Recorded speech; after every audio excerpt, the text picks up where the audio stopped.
The Out of the Norm Show is brought to you through the generosity of our partners in progress. Northwest Arkansas Community College, the College at the Crossing, Bella Vista Center. Envy Salon, specializing in cuts and color in Fayetteville. A.G. Russell Knives in Rogers. The Bank of Gravette, caretakers of the Arkansas spirit.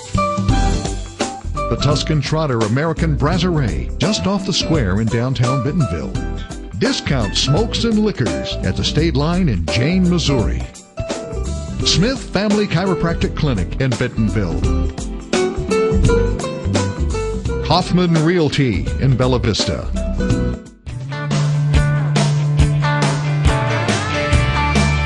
It's the Out of the Norm Show. Stories about people, places, things, and events from all across the great country of America. The Out of the Norm Show, where the stories are all about you.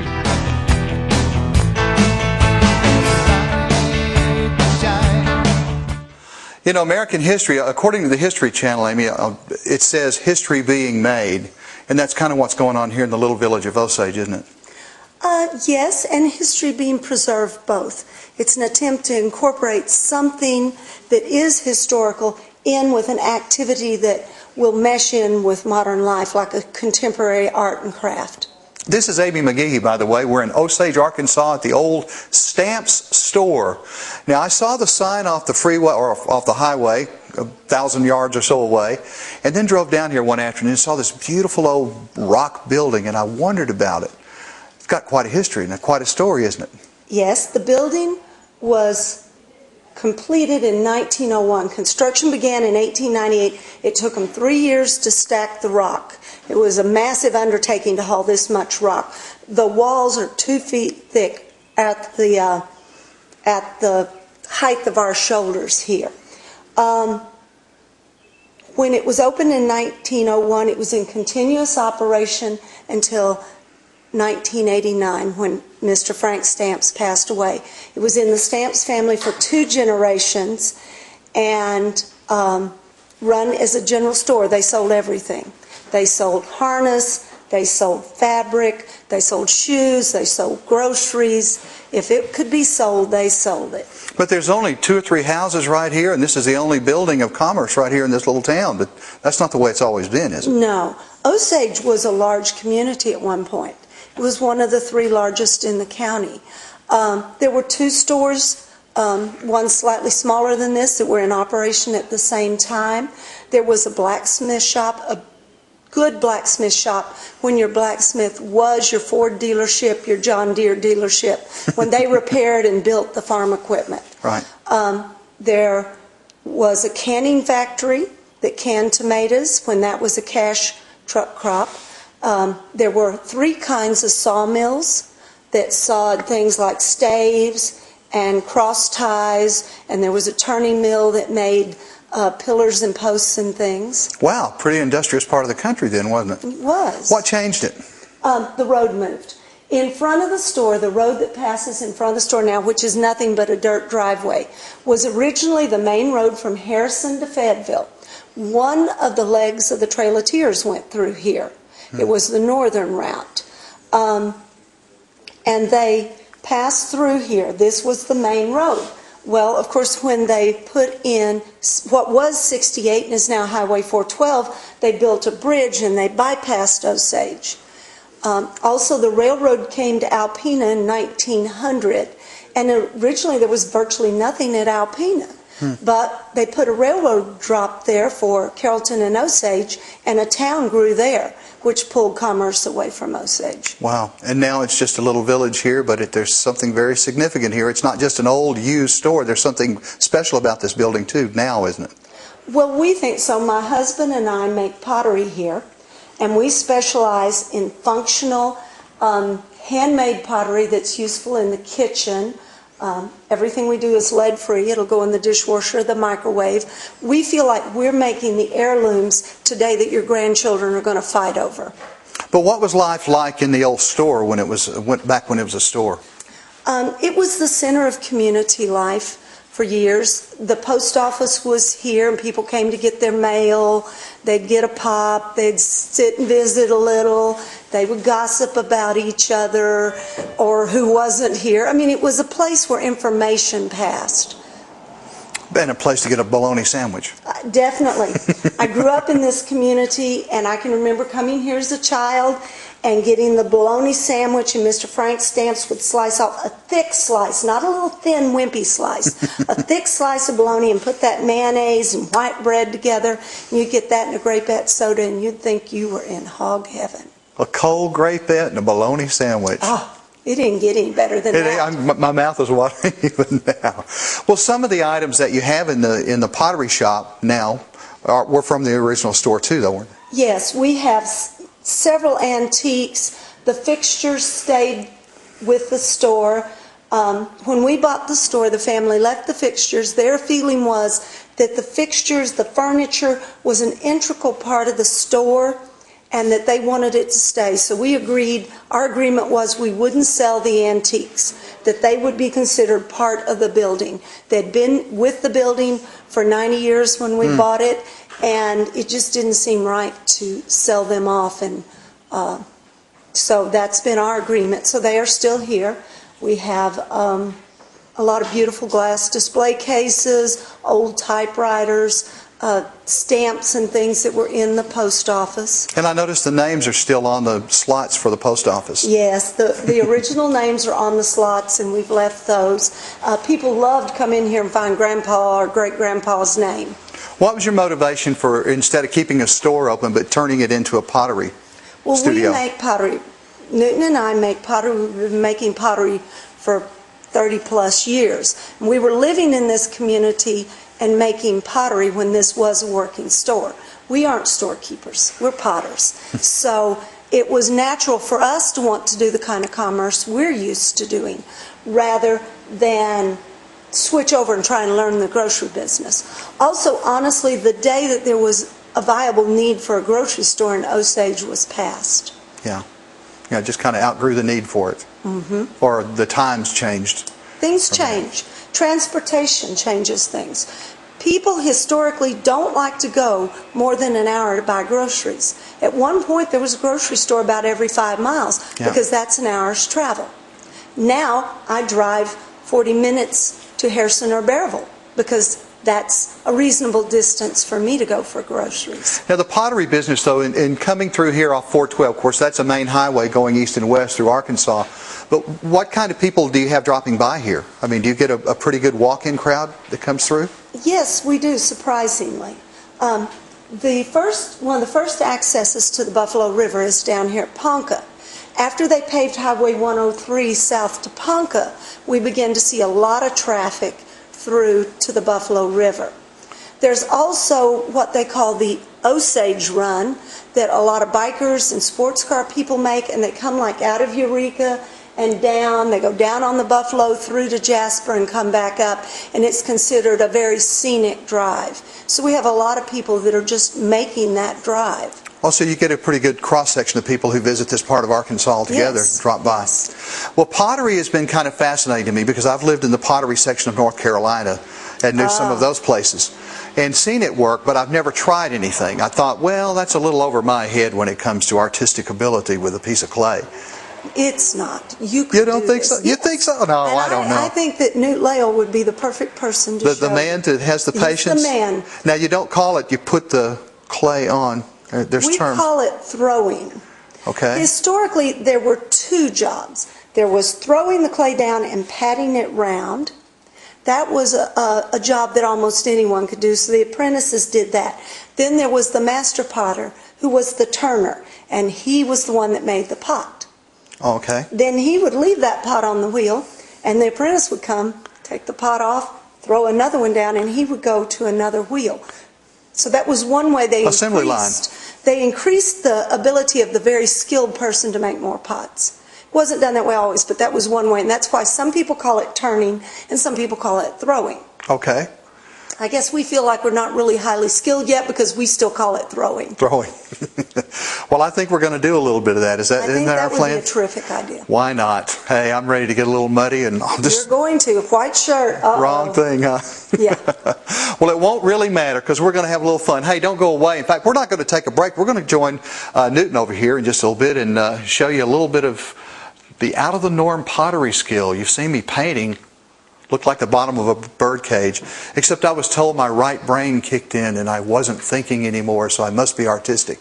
I don't quite get that. You're not that esoteric or that No, we're cosmic. a little more down to earth here. We ask things like, can it be heated in the microwave? Is it safe to drink out of? But it needs to feel pleasant. Oh, it should be fun. You could eat out of a hubcap, but why would you want to? Well, let's go and make some pottery then. This is a new friend, Mr. Newton Lale, and he is a master craftsman here, it looks like. And what's this called you're doing now, Newt? What is that about? Well, I'm throwing coffee cups here today. I'm taking a lump of clay and working on the potter's wheel. Let's just start a new piece here. We'll walk you through the process. We start out with a little bat or a disc here that's going to allow me to pick this up when I'm done and set it aside. But I have clay that's prepared the right size to allow me to make the same cup over and over again. And it's real simple. All you're going to do is put that piece of clay in the middle of the wheel and you kind of push it to the center. And you can do this. I know you can. Once you got a round ball of clay, all you're going to do is poke a hole in the middle. And then here comes kind of the magic part. One hand inside, one hand outside, and I'm squeezing together and pulling up at the same time. Oh, so you're kind of pushing against your own fingers against it to thin the walls of it. That is correct. Okay. And I continue to pull upward. Of course, everything's got to be wet because it's got to slip through your fingers. What happens if it isn't wet enough? It doesn't slip through your fingers and you'll have a mess.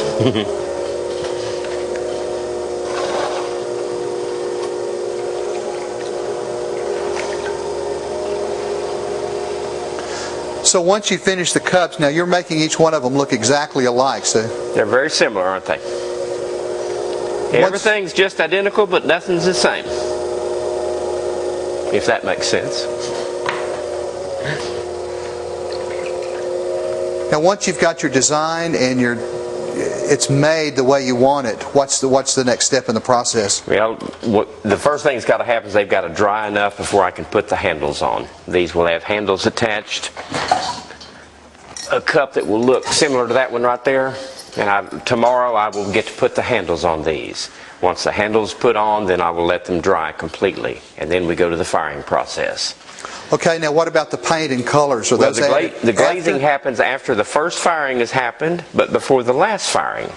And we apply a glaze, then we fire it to 2400 degrees Fahrenheit in a large gas kiln that I have built. And when it comes out of the kiln, either you have Christmas or you have a nightmare. And I've had both. Can you recycle it? The clay, if it has not been fired, is recyclable. Once the clay has been fired, you're done. It becomes a road fill or a landfill. Now, where does the clay come from? Clay is coming out of central Missouri and western Tennessee. And this is a blended clay body for the temperature that we work at and the way that we work. Are there any other ingredients added to the clay? Or yeah, there's actually 7 ingredients in there. Okay. We've got 3 different kinds of clays, and we've got 4 admixes in there. Are they all natural? Yes, they are. Yeah, they're all coming out of the ground. When you say admixes, what does that mean? Silica, feldspar, things like that allow me to have my glazes adhere to the pot and make it functional at my temperature. Does it make it sturdier also? Does it add to the strength? Sure does. Okay.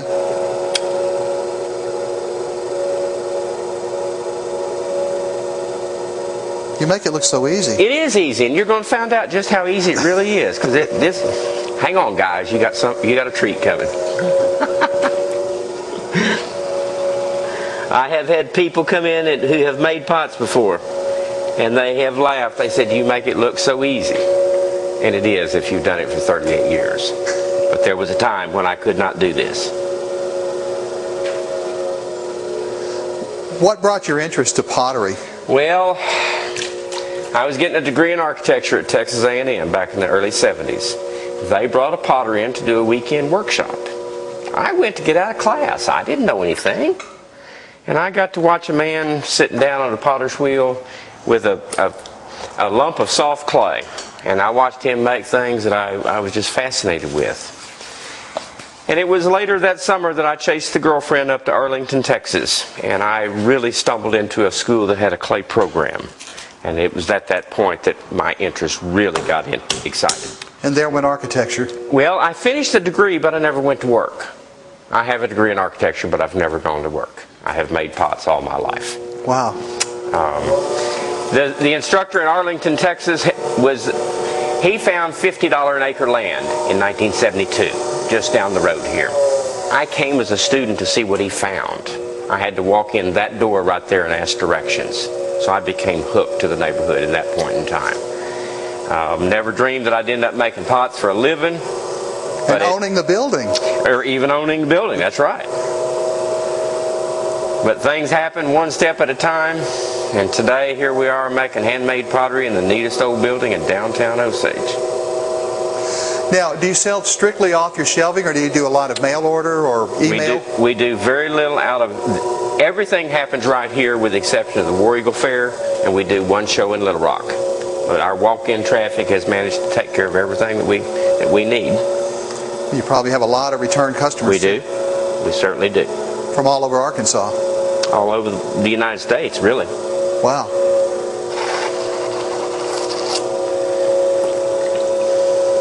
But we try real hard to sell it right here.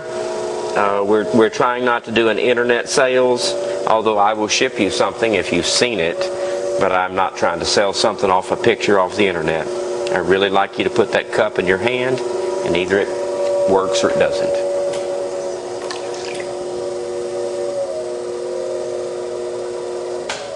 Have you been to other parts of the country that have pottery groups and what we call a colony, like North Carolina? I have a daughter in Connecticut, and our connection with the plane ticket is in Charlotte. And I'm going to take a 2-day jaunt right there because I need to go to the North Carolina area. So you'll go up to Sanford and... Yes. Seagrove and Sanford and all those areas.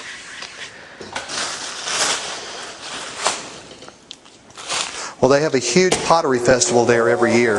Okay.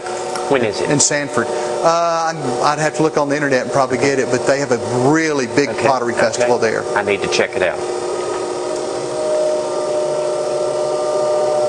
I want to say it's in the early spring. Okay.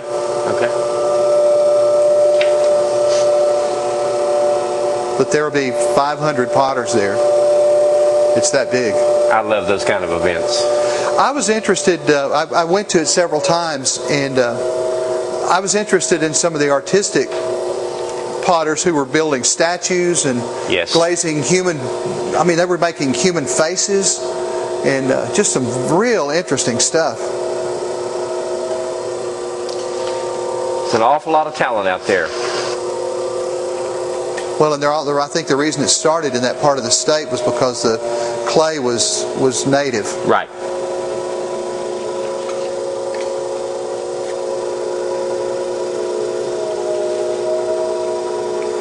Wow, you've just whipped out like 5 cups just since we've been talking. We have a new house payment, and I'm real mercenary. I make pots because I'm going to make my payments. So, first thing I do when I get a kid coming in the door is I say, would you like to help me? And every kid likes to help. So I give them that much clay. And I say, come on, let's make a pot. And so we take this ball of clay and we roll it up till it's sort of round. And then I say, okay, let's take our thumb and let's poke a hole right in the middle. And they generally can do that. And then I say, let's take our finger and our thumb and let's make a pincher. And let's pinch the side of that pot and go all the way around till you've created a little vessel that has your fingerprints on it. Well, they're having a blast, Mama's having time to look and everybody's all happy. And then I tell them, I said, this has sort of been a trick because I really got you to work for me sort of for free. But there is a trade-off. If you will leave me what you've made today, we will put it on the shelf and we will finish it. And in exchange, I wish that you would reach in that basket of pots that other children have made and take one home with you that is finished. So they've got the wet clay experience, and they get to take home something that looks similar to what they made. And I've got children that's coming back for their 5th time. Mama's coming from Tulsa. Mom, we got to stop. We got to make another pot. And so I do that with every kid that comes in the store. And I think I get the blessing out of the deal because I get to fool with some neat kids. Of course, then once we've done this, I like to show them how I can work on the wheel. We've kind of done this in reverse order. But when they see what I can do on the wheel, then they're really fascinated. Of course, that becomes the part that's really hard because they don't have the skill to jump on the wheel and make it work. But generally, I give them another piece of clay, and they keep making little pots. But that's what those baskets of pots there on the floor is all about, is kid pots.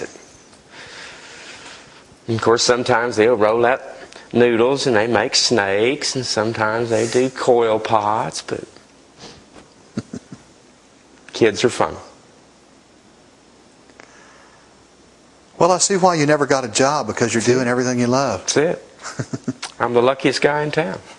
And you could have been a white shirt at a big drawing desk and drafting major buildings and been miserable. Yeah. I am very fortunate. And now you get to play in the mud all day. I tell people my greatest asset was my ignorance. I didn't know really what I was jumping into. I knew that my heart wanted to do it, but I didn't understand. And because of that ignorance, it allowed me to do some things. And today I'm so grateful. I really had a wonderful time. But with a piece of clay, you know, you can do lots of things if you've got an imagination and a desire. We have chosen to make functional work, basically. There's always a market for a good coffee cup and a good bowl. It takes a long time to get the right person to appreciate the piece of art. But generally, most people can appreciate a good, well-made cup and a nice bowl. We built this gas kiln. It's fired off natural gas. And this is a car that rolls in and gets placed in the middle of the kiln. And then the door here will roll and seal it up. And of course, this is the end of the firing. We've just rolled it out. And everything at this point is a finished product. We'll look and make certain we don't have any flaws that we've got to kick out. But so those are in the cooling stage right now? That's correct. They're actually cold. They could have been inside earlier today, but we left it as it was so that you could see it. But it takes about 10 hours for them to cool down? I figure I need about 24. Really? So when you pull it out, you like for just leave it right there? I don't pull it out hot. It stays loaded up hot, and it will cool naturally. And when it's down to about 150 degrees, that's when I will crack the door. Because you have problems from cooling too quick. Not only glazes can look bad, but you can crack the pot. So yeah, we cool it all inside. So that's part of the artistry, is just knowing the timing. That's exactly right. Yes, sir. Wow, some really interesting pieces there too. And you know, everything is just we make a casserole that will go in the oven, dishwasher, microwave. We want things to function well, and we hope they're attractive. Oh yeah, that's a beautiful piece.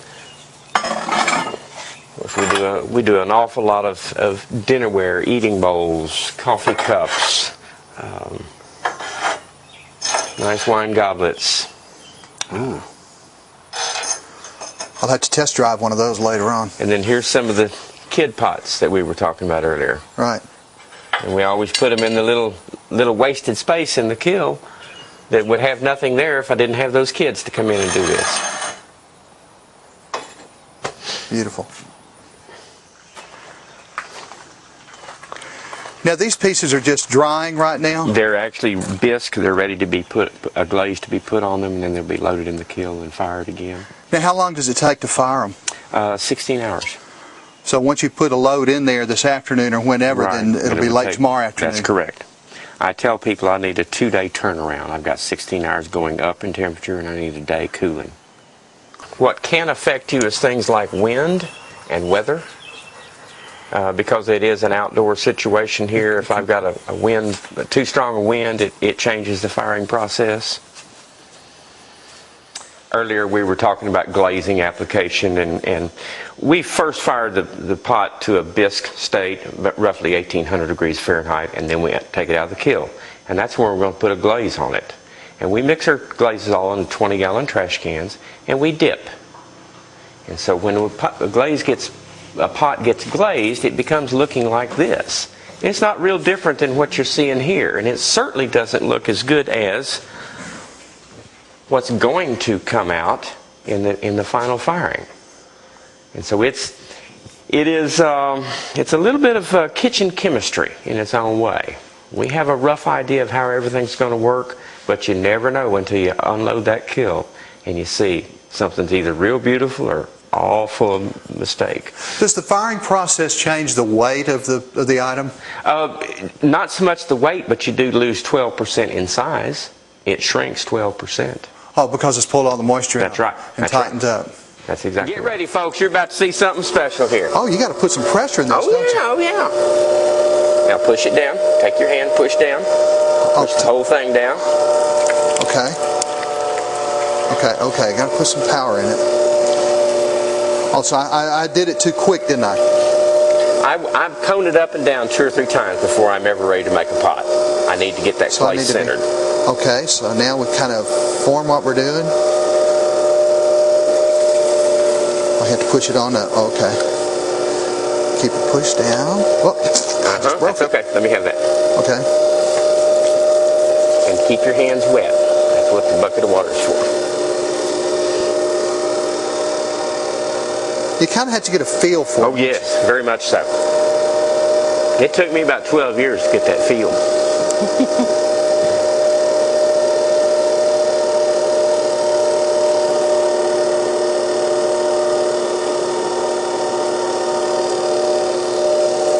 Let me do something for you right quick. Okay.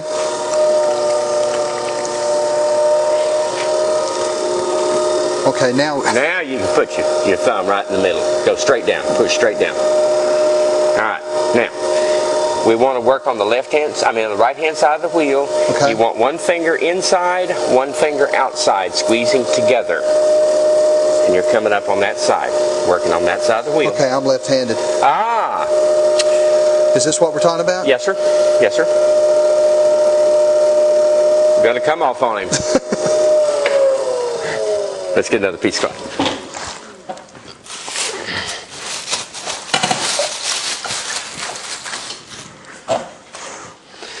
Spin it for me. Okay. Let me just clean that off. Okay. We're going to try this again. Now that's recyclable, I hope. Yes, sir. Yes, sir. Okay, now we got to wet the thing down. There you go. Wet that part down. Now Spin it again. Now we're going to spin it. Whoa. Let me help you center it. Spin it for me.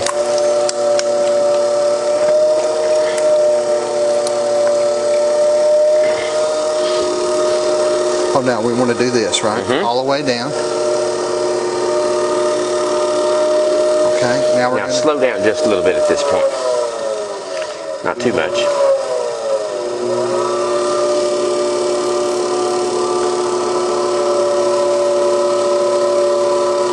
It's off center again. Mm-hmm. Well, we get the idea. You get the idea better than... No wonder these guys are artists. I'm not. This is really fun, though. I could see where this could be fun and relaxing and just kind of creative and just going through the whole process. And it can be frustrating, too. But it is a fun process, I must say. Well, I have to say my little whatever it is looks better than the painting I did in the painting studio not long ago. I think I'll stick to playing the guitar, Newton. I think I will. Well, guitar is not my thing, so that's cool. Well, I got to say, I've had a great time right here in Osage and at the stamp store. And if you guys are out and about in Northwest Arkansas looking for a Sunday afternoon or a weekend afternoon or whenever, I suggest you take a drive out here. It's not very far from Fayetteville. We're, about 40 miles? 55 miles. 55 miles. Let me wash my hands off here a minute. 55 miles from Fayetteville, and you can rush right down to 412 and stop and see this wonderful place and meet what I've just found out to be some new forever friends. We hope you're a friend too, by the way, and we want to thank you for joining us on the Out of the Norm show. We're going to be back again very soon from someplace else in America, bringing you more stories about people, places, things, and events. So in the meantime, don't forget, on the Out of the Norm show, the stories, all about you. Like loving the South and me just loving you.